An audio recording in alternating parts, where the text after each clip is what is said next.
The secrets of World War Z leaked.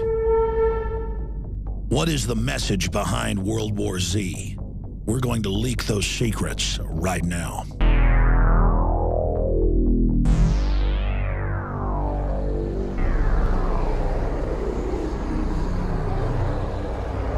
The core of the book is a UN plan developed to use survivors as bait to lure in the zombies so they can be exterminated. The #1 enemy in this disgusting pro-genocide, anti-human publication is that humans that have not submitted to communism and the United Nations are undesirables that are worse than the zombies. As the globalists prepare the worldwide collapse, they must condition the public that humanity is ugly and needs to be killed. Those of you lucky enough to be behind the compact cities shouldn't complain and should do any Marxist job you're told. After all, only that can defeat the zombies. World War Z is a regurgitation of the same message we've been hammered with our whole lives. The UN is the planet's savior. Humanity is the world's enemy. Only world government will save you from the disgusting zombie filth that is humanity. The globalists have publicly bragged that they engineered World War I and World War II to create the League of Nations and UN and to begin the destruction of the nation state. So if World War I and World War II were wars against the nation state and national sovereignty, World War Z is a psychological warfare simulation declaring war on humanity itself, with humanity as the enemy and the UN as the savior.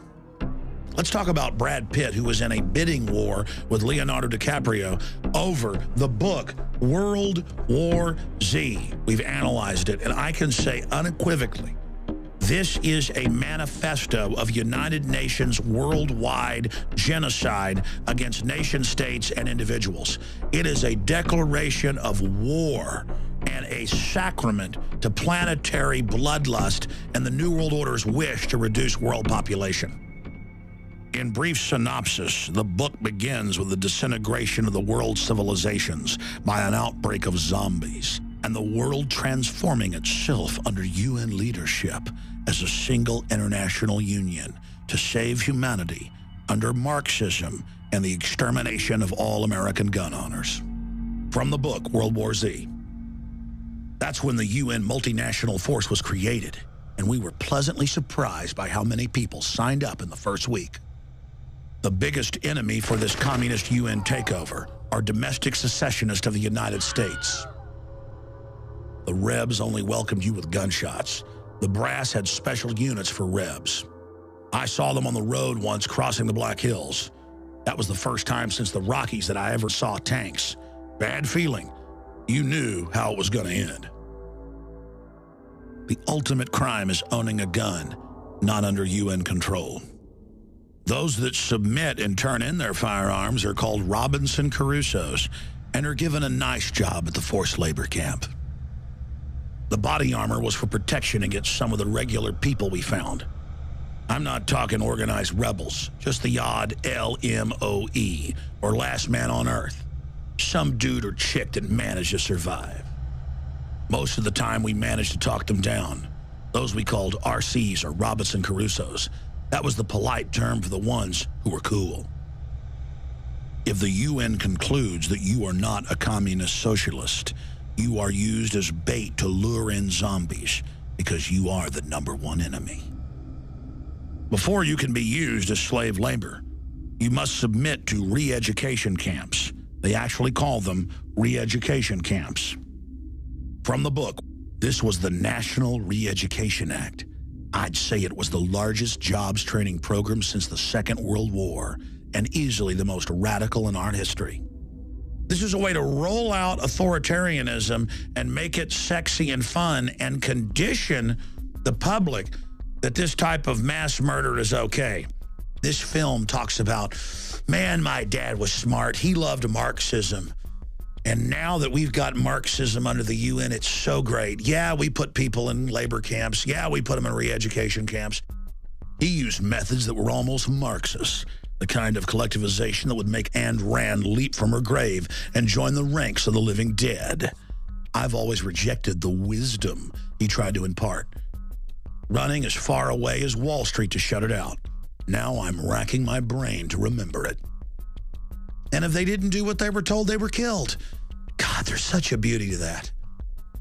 Yeah, I guess if you're a dirtbag psychopath, or somebody worth hundreds of millions of dollars like Brad Pitt, who's married to that angel of death, whose brags she loves death and evil, Angelina Jolie, who travels the world to hype up NATO invasions and Al-Qaeda invasions of free countries, where they line up blacks by the tens of thousands like Libya and kill them, or where they attack Syria for 22+ months and engage in all sorts of evil. And there she is saying, it's humanitarian, kill them, when she's not making an Illuminati Tomb Raider film. After all, they're all just Arab zombies, just like in this movie, trying to get over the Israeli wall. Anyone that's infected with the virus, black vans come around and snatch and grab you and throw you in them to take you away and kill you. So it is pure conditioning for snatch and grab. It is pure operant conditioning and preparation to get the public ready for unbelievable evil. And you're told you will serve the megastate. You will serve the greater collective of the Supreme UN Soviet, or you will die. Quoting the book World War Z. The Rebs, on the other hand, armed, organized political secessionists. They were easily our most tangible danger. He would say in private, these must be eliminated swiftly, decisively, and by any means necessary. These were the enemies of our country, the domestic ones. A floating UN command center off the coast of Hawaii, consisting of 72 delegates, controls the fate of the world. Nation states are the problem. The UN's got the answers. I know I caught a lot of flack for going UN instead of making it an all-American crusade, but to be totally honest, I really couldn't give a damn. Throughout history, militaries and cultures have demonized their enemies and said that they're not human. Now the whole of humanity is being taught that we're worthless, that we're garbage, that we're ugly. Part of the UN's Agenda 21 is to teach us that humans are bad for the earth and that the world would be a better place without us, that we are ugly parasites. I covered it in my film, Endgame, Blueprint for Global Enslavement, where the elite openly talk about how they're going to set up a police state surveillance control grid worldwide to carry out the orderly extermination of 90% of the world's population, with the United Nations as the prime organizer and NATO as the physical enforcer. And in all these documents, they talk about releasing or allowing the release of weaponized mousepox and other pathogens like airborne Ebola that will take out more than 90% of the people that come in contact with it. And during an event like that, you're going to see civilization-level collapse. And so the ruling class worldwide is setting up seed vaults, underground bunkers, putting trillions of dollars in the aggregate of taxpayer money in Europe and the United States, Australia, New Zealand, and other Western countries into building incredibly resilient, heavily armed, underground shadow government systems.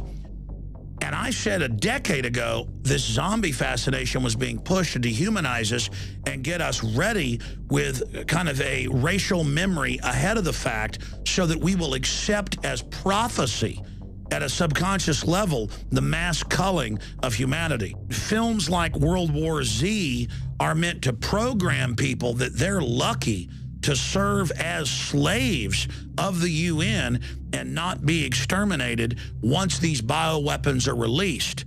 And the zombie archetype is just a cover to demonize and dehumanize anyone who's even suspected of being infected of bioweapons plagues the globalists are publicly preparing to release on the planet. You see, for the New World Order, world government is just the beginning.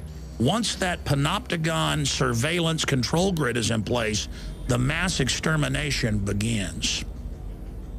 Hollywood has more apocalyptic visions planned out for years to come. Steven Spielberg just started shooting Robopocalypse, scheduled to be released in April of 2014. Here, a deadly supercomputer concludes that human beings are too much of a threat to life on Earth. In an attempt to save all non-human life on the planet, Arcos, the supercomputer, decides to eliminate the human race with just a few human specimens to be left alive. Sounds like the eugenicists programmed this computer. This is how they introduce these sick ideas to the population, through fiction. It's the same thing that Hitler did. It's the same thing the Soviets did. It is beyond monstrous. This is undoubtedly a globalist propaganda production. Oh, isn't that cute? The Australian Prime Minister's tongue-in-cheek zombie apocalypse warning. Right as the megabanks sign the world and their peoples on to 1.5 quadrillion, right as they shut off the power plants and cut off the oil. Go look at it for yourself. The CDC and Homeland Security online describes people who get sick during a pandemic as zombies, and they show the U.S. Army in America mowing down American citizens. How would they ever introduce something like that to the public? There'd be a revolt. But if they do it like, hey, get ready for zombies, we're going to have to mow some people down. You better get the vaccine, they say in here, or you're going to get killed by the army. How would the government ever present the army and the police mowing people down the street? Oh, they didn't get their flu shot, so they're zombies, and they have to be killed. And then meanwhile, we have all over the United States and in other nations, the military training in martial law, civil unrest drills in major cities, and the combatants that don't want to give in to the UN takeover, why, they're not even human, they're zombies. So when the troops practice mowing down U.S. citizens wearing football jerseys, well, they've got some makeup on, some green makeup and some slime, so they weren't really human.